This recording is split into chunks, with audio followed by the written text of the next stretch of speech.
Profit Ibrahim को लेकर कई लोगों के द्वारा माना जाता है कि ये पहले ऐसे फिगर थे जिन्होंने मोनोथीज्म प्रीच किया।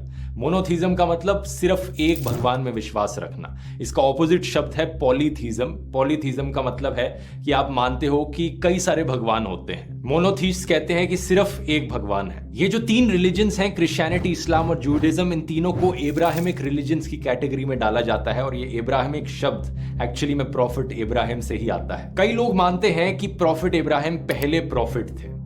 स्पेशली ज्यूज का ये मानना है, कई क्रिश्चियंस भी ये मानते हैं, लेकिन दूसरी तरफ कुछ क्रिश्चियंस कहते हैं कि इब्राहिम नहीं बल्कि इनाक पहले प्रॉफिट थे।